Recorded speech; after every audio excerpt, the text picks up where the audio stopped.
gozo, un privilegio estar aquí y traer la palabra de Dios.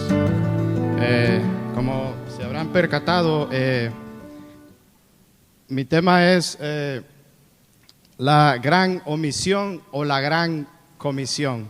Y estaremos viendo dónde nos estamos ubicando en este texto. Pero en la película de Spider-Man o en la película del Hombre Araña, hay una escena que captó mi atención. Y el tío Ben van en un carro con Peter Parker y ellos van conversando.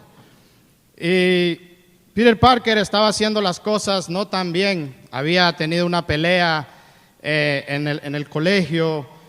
Había hecho cosas a escondidas de sus tíos. Pero el tío Ben le dice una frase y es esta: un gran poder conlleva una gran responsabilidad. Así como están, les voy a pedir que oren por mí y yo oraré por ustedes. Señor, te damos gracias por lo bueno que tú eres. Ayúdame, Señor, te necesito. Toma el control de mis labios, de mi cuerpo, Padre bendito. Te pido de que abras el entendimiento de mis hermanos, sus oídos, y quita toda distracción en el nombre de Jesucristo. Amén. Pero a mí me gustaría modificar esta frase y es decir algo así: una gran misión conlleva una gran responsabilidad. Así que me gustaría ubicarlos más o menos dónde se encuentra este texto en el libro de Mateo. Y me gustaría decirles de que darles unos datos acerca del libro o el Evangelio de Mateo, que pertenece a los evangelios sinópticos, ¿verdad? Y también decirles que Mateo es muy parecido a Marcos. O sea, Mateo se parece más a Marcos que a Lucas. Y de hecho, Mateo y Marcos comparten cierta estructura. Algunos piensan que Mateo pudo haber copiado de Marcos algunas cosas. Se creía en un principio que Mateo fue el primer evangelio escrito, pero los eruditos modernos nos han dicho de que el primer evangelio que se escribió probablemente fue el evangelio de Marcos. Pero también Mateo tiene una perspectiva más judía. No sé si ustedes se han percatado de eso. Probablemente fue escrito por un judío para una comunidad judía. Por lo menos Orígenes nos dice que fue un escrito, por lo menos Orígenes nos describe que fue escrito por un judío. Y la autoría de este libro probablemente fue, ¿y por qué digo probablemente fue escrito por Mateo? Porque a ciencia cierta no sabemos en realidad si fue escrito por Mateo, pero la tradición de la iglesia sí nos dice de que este evangelio fue escrito por Mateo. Toda la tradición de la iglesia nos apuntan a que fue escrito por el recaudador de impuestos llamado Leví, o sea, el apóstol Mateo. Pero cuando se escribe este evangelio, hay muchas posturas acerca de cuándo se escribió este evangelio. Una de ellas nos dice que fue antes del 70 después de Cristo, o sea, antes de la destrucción del templo de Jerusalén, aunque los eruditos modernos nos ubican en el 50 después de Cristo. Pero déjeme decirle que eso no importa cuándo fue escrito, ¿verdad? Como una vez me dijeron, ¿y qué hago yo con esos datos? Pero la verdad es que el evangelio está escrito y es parte del canon neotestamentario. Así que de esta manera nos podemos ubicar en este texto. También decirles de que este texto se ubica en este tiempo. El Señor Jesús ya había muerto, Él ya había resucitado y el Señor Jesús se aparece a los suyos por un periodo de 40 días entre la Pascua y Pentecostés, o la fiesta de las semanas, como usted quiera llamarle. el Señor Jesús empieza a parecerse a los suyos y a dar instrucciones, ¿verdad? Entonces, este texto de la Gran Comisión se ubica en ese periodo de tiempo, en ese periodo de 40 días que Jesús se aparece a los suyos. Pero quiero empezar por el principio, lógicamente, y decirles que hay dos bases para la Gran Comisión o el discipulado. Hay dos bases, gracias hermano. Hay dos bases para la Gran Comisión y el discipulado. Y una de estas bases, ustedes saben que las bases sostienen la casa, sostienen el edificio. Y es una de las primeras bases es la autoridad de Cristo. En Mateo 28, 18 dice estas palabras: y Jesús se acercó y les habló diciendo: toda potestad me es dada en el cielo y en la tierra. Toda potestad me es dada en el cielo y en la tierra. Recordamos que Jesús es Señor de los que están debajo de la tierra, en la tierra y en los cielos. La autoridad de Cristo está sobre todos y todas, sobre toda persona está la autoridad de Cristo. Así que, ¿qué quiere decir la autoridad? La autoridad quiere decir poder, o por lo menos, ¿qué quiere decir la potestad? Como nos indica Mateo. La autoridad quiere decir poder, habilidad, facultad, derecho. Es como aquel convicto que ha cometido un crimen y el juez está a punto de fundirlo en la cárcel. El juez tiene la facultad, la potestad, el derecho por la ley de impartir juicio ante ese convicto. Así que Cristo tiene toda autoridad sobre los suyos y sobre aquellos que no le pertenecen todavía. Decimos de que Jesús afirma su dominio sobre los 12. ¿Y por qué esto es importante? Porque comprendiendo que Jesús me ha dado su autoridad, por tanto yo puedo ir y hacer discípulos. Se entiende que el hacer discípulos, la persona se entiende que para venir y ser discípulo, tiene que venir en fe primero a Jesucristo, ¿verdad? Así que si alguien quiere ser discípulo de Cristo, necesita venir a Él en fe. Y partiendo de ahí, comienza el proceso del discipulado. Decimos que Jesús es el Rey de Reyes, Señor de Señores, nombre sobre todo nombre. Jesús, el nombre de Jesús es el nombre, amados hermanos. El nombre de Cristo, Jesús, es con mayúsculas. Solo a través de ese nombre podemos entrar a un discipulado y por tanto entrar a la salvación. Pero hay otra base para la Gran Comisión y el discipulado, y es la presencia de Cristo con los suyos. Comprendiendo estas dos bases, podemos nosotros hacer discipulado. Y la presencia de Cristo está con nosotros todos los días. Sí, es que todos los días Jesús está con nosotros. Dice Mateo 28, 20, enseñándoles que guarden todas las cosas que os he mandado. Pero donde yo me quiero centrar es en esta última porción. Y he aquí yo estoy con vosotros todos los días hasta el fin del mundo. Amén. Y este no solo es un amén de conclusión.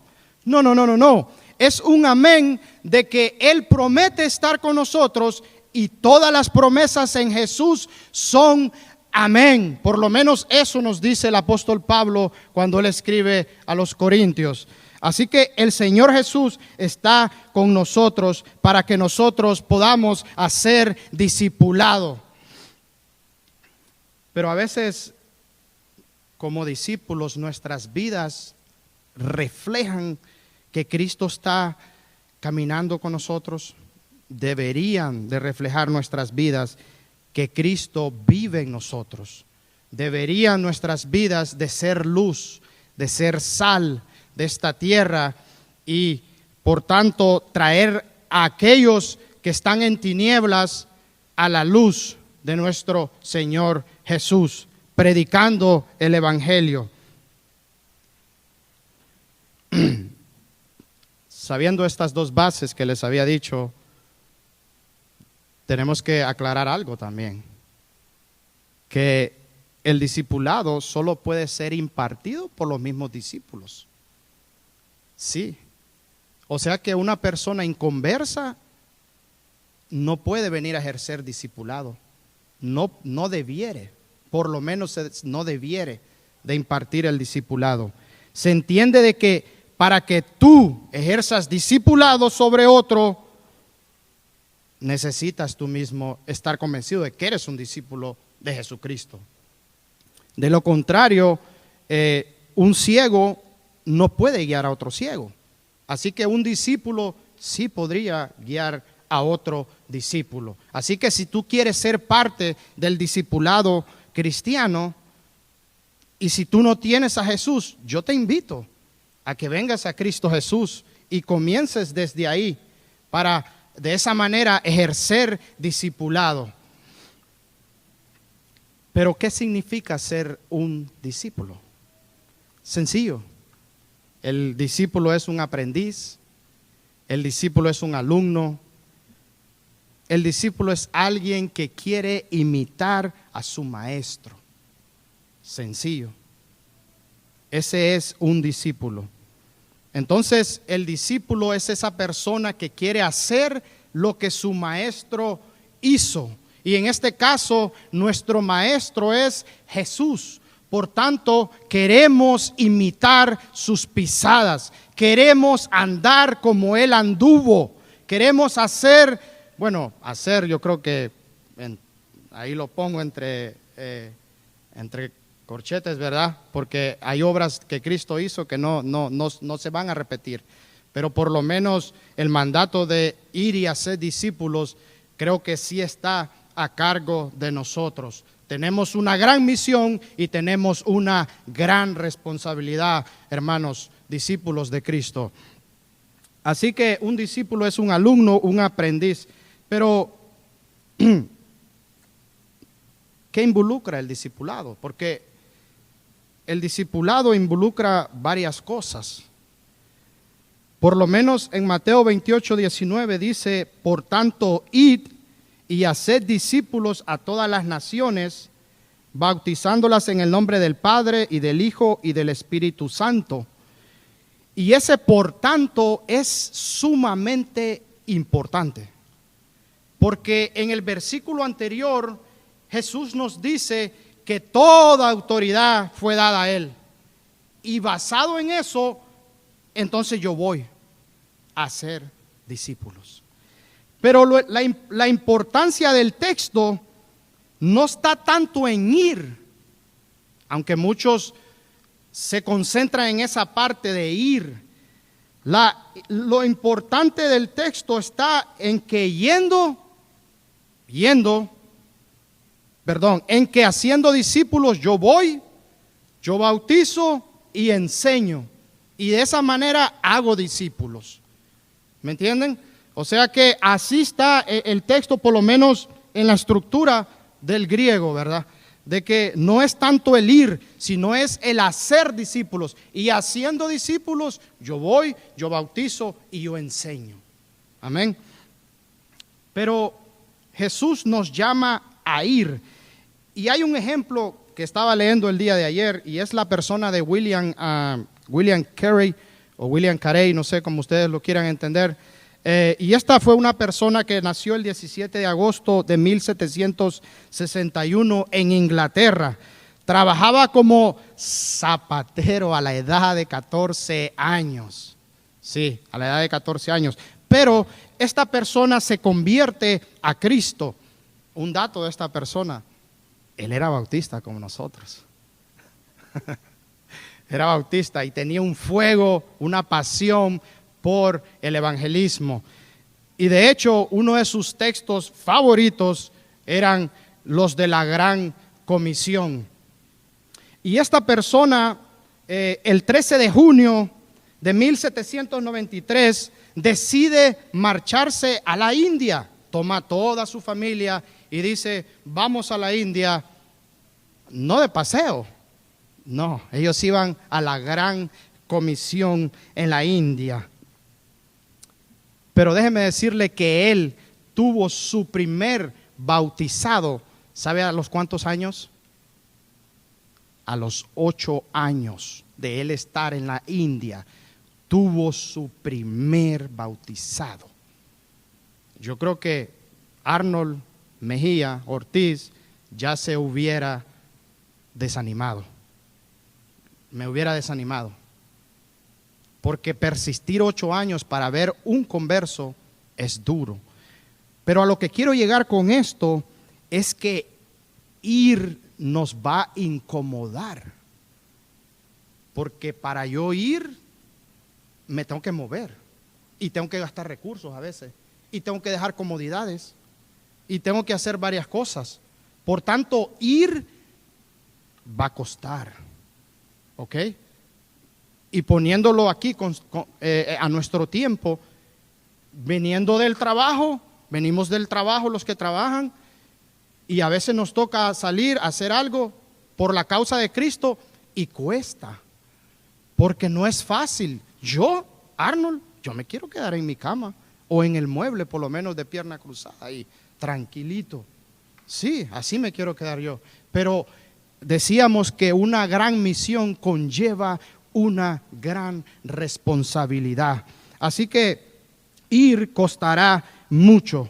Pero también, ¿qué más conlleva el discipulado? ¿Qué más involucra el discipulado? Decíamos que es ir, pero también es enseñar. No sé si ustedes se han percatado que el orden que Mateo nos da en la Gran Comisión es por lo menos ir, hacer discípulos y bautizar. Pero yo quise contextualizar el texto y ponerlo a como nosotros lo haríamos en este tiempo. Y nosotros lo haríamos yendo y enseñando y bautizando, ¿verdad? Así lo hacemos por lo menos aquí. Esa es la lógica que nosotros seguimos. Pero nosotros entonces, la Gran Comisión involucra, ¿qué involucra el discipulado? Enseñar a guardar. Sí, enseñar a guardar. Y en Mateo 28:20 dice, enseñándoles que guarden todas las cosas que os he mandado, y he aquí yo estoy con vosotros todos los días hasta el fin del mundo. Amén. O sea, enseñar a guardar. ¿Qué es esto de enseñar a guardar? No es guardar algo y ponerlo ahí debajo de la cama o ponerlo en mi bolsillo. ¿Qué quiere decir esto de guardar? Enseñar a guardar. Esto más o menos es un sinónimo de enseñar a poner por obra. Enseñar a que ellos actúen de la manera que su maestro actuaba, ¿verdad? Entonces, eso involucra el discipulado, ir y enseñar, pero también el discipulado involucra el bautizar. Y yo creo que de bautizar no voy a hablar mucho, porque tuvimos y miramos lo que significa el bautismo, pero sí me gustaría señalar unas cosas acerca del bautismo. Y es que el bautismo bíblico no confiere gracia. Es decir, no es un sacramento como lo ve la iglesia tradicional o las iglesias ortodoxas, ¿verdad? Sino que es un acto simbólico que representa gráficamente la muerte a la vida pasada y el levantamiento para vida nueva. También representa que un día resucitaremos con nuestro Señor Jesucristo. Un día, amados hermanos, lo haremos. Así que estas tres cosas involucran la Gran Comisión, o por lo menos el discipulado. Pero hay una extensión en el discipulado. ¿verdad? Y hay unos que piensan que el discipulado es solo para un grupo, hay otros que piensan que es para todos el discipulado. Amén. Por lo menos el texto nos dice algo. Dice, por tanto, ir y hacer discípulos a todas las naciones. A todas las naciones. Jesús nos está diciendo, vayan y hagan el discipulado. ¿Pero por qué? No me quiero meter a tantas cosas de teología. Lo que sí le quiero decir es de que nosotros no sabemos quién va a ser salvo. Amén.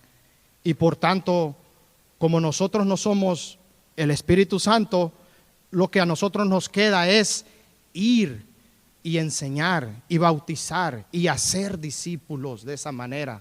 Porque no sabemos a quién Dios va a abrirle el corazón. Así que nuestro deber es ir. Y decíamos que esta extensión es para toda criatura, pero en Hechos 1:8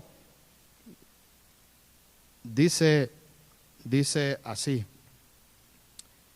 pero recibiréis poder cuando haya venido sobre vosotros el Espíritu Santo, y me seréis testigos en Jerusalén, en toda Judea, en Samaria y hasta lo último de la tierra. Sí, recibiremos poder. Recuerden, tenemos la autoridad de Cristo y tenemos su presencia en nosotros para hacer el discipulado. Y la extensión es, por lo menos para los apóstoles, era Judea, Samaria, Jerusalén y hasta lo último de la tierra. En aquel tiempo se creía que España era lo último de la tierra. Por eso es que Pablo quería ir hasta España. Pero podemos ver de que Jesús nos dice hoy, el evangelio es para Douglasville, para Georgia, para los Estados Unidos. Y así, si Dios nos permite, para Honduras, para República Dominicana, para Guatemala, El Salvador, etcétera, etcétera, Puerto Rico, donde sea que usted sea, Venezuela. Así Cristo quiere que nosotros llevemos las buenas nuevas de salvación. Y quiero concluir con la misma frase que empecé. Hermanos, una gran misión requiere una gran responsabilidad. Amén.